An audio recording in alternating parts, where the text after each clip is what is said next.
మా అత్తగారు ఎప్పుడు అంటుంటది, "ఎప్పుడు ఏడుపు మొహం వేసుకొని కూర్చుంటావు, బాధపడతా కూర్చుంటావు, నీ మొహం చూసినా కూడా ఇంటికి దరిద్రం పట్టుకుంటుందని" మాట్లాడుతుంది. నా బిడ్డ చూడు కలకల్లాడుతుంటుంది, ఎంత శుభ్రంగా ఉంటుంది, ఎంత బాగా రెడీ అవుతుంది ఫంక్షన్స్కి, ఎంత సంతోషంగా ఉంటుంది అని.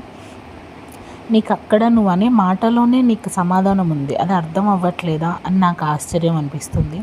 నీ బిడ్డ ముఖంలో కనపడే సంతోషం నీ అల్లుడు ఎంత మంచిగా చూసుకుంటున్నాడు అనే దానికి గుర్తు.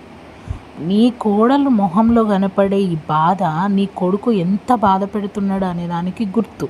నువ్వు అది ఎందుకు ఇప్పటికీ అర్థం చేసుకోలేకపోతున్నావు? లేకపోతే అర్థం అయ్యి కానట్టు నటిస్తున్నావా? ఇట్లా కూడా నన్ను నిందలేస్తే నువ్వు సంతోషంగా ఉండొచ్చు అనుకుంటున్నావా?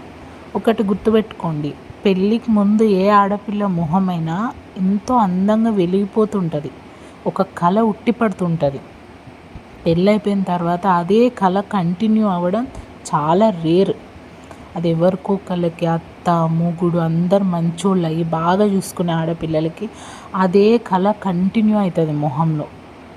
కానీ చాలామంది ఆడపిల్లల ముఖంలో కళ కాంతి విహీనం, మొత్తం చండాలమైపోతుంది ఫేస్ కానీ మనసు కానీ. ఎందుకంటే మనసే సంతోషంగా లేనప్పుడు మొహంలో ఆనందం కనిపించదు. ఇట్లనే ఉంటాం మేము. మాకు రెడీ అవ్వాలనే సంతృప్తి సంతోషం కలగదు, తినాలనిపించదు, మొహం ఎప్పుడు బాధగా ఉంటుంది. ఎందుకంటే మనసులో లేని సంతోషాన్ని మొహంలో ఎట్లా వ్యక్తపరుస్తాం? మీలాగా నటించడం రావట్లేదు కదా. ఒక క్షణమన్నా మీరు మమ్మల్ని ప్రేమతో పలకరిస్తే కనీసం ఆ క్షణంలో ఉన్న ఒక నవ్వు మొహం మీదకి వస్తుంది. మేము ఉండేది మా బద్ధ శత్రువులతో, మమ్మల్ని ఎప్పుడు బాధ పెట్టే వాళ్ళతో, ఏ విధంగా హింసించాలని చూసే రాక్షసులతో ఏ విధంగా సంతోషం వస్తుంది? ఎప్పుడు ఒక భయంలో బతుకుతూ ఉంటాం తెలుసా. మా ముఖంలో ఆ సంతోషం ఇంకా రాదు. ఒకవేళ మీరు పెట్టే బాధ వల్ల మా ఏడుపు మొహాలు చూసి మీకు మళ్ళా దరిద్రం వస్తుంది అని అనుకుంటే నేనేం చేయలేను. రావచ్చు కూడా.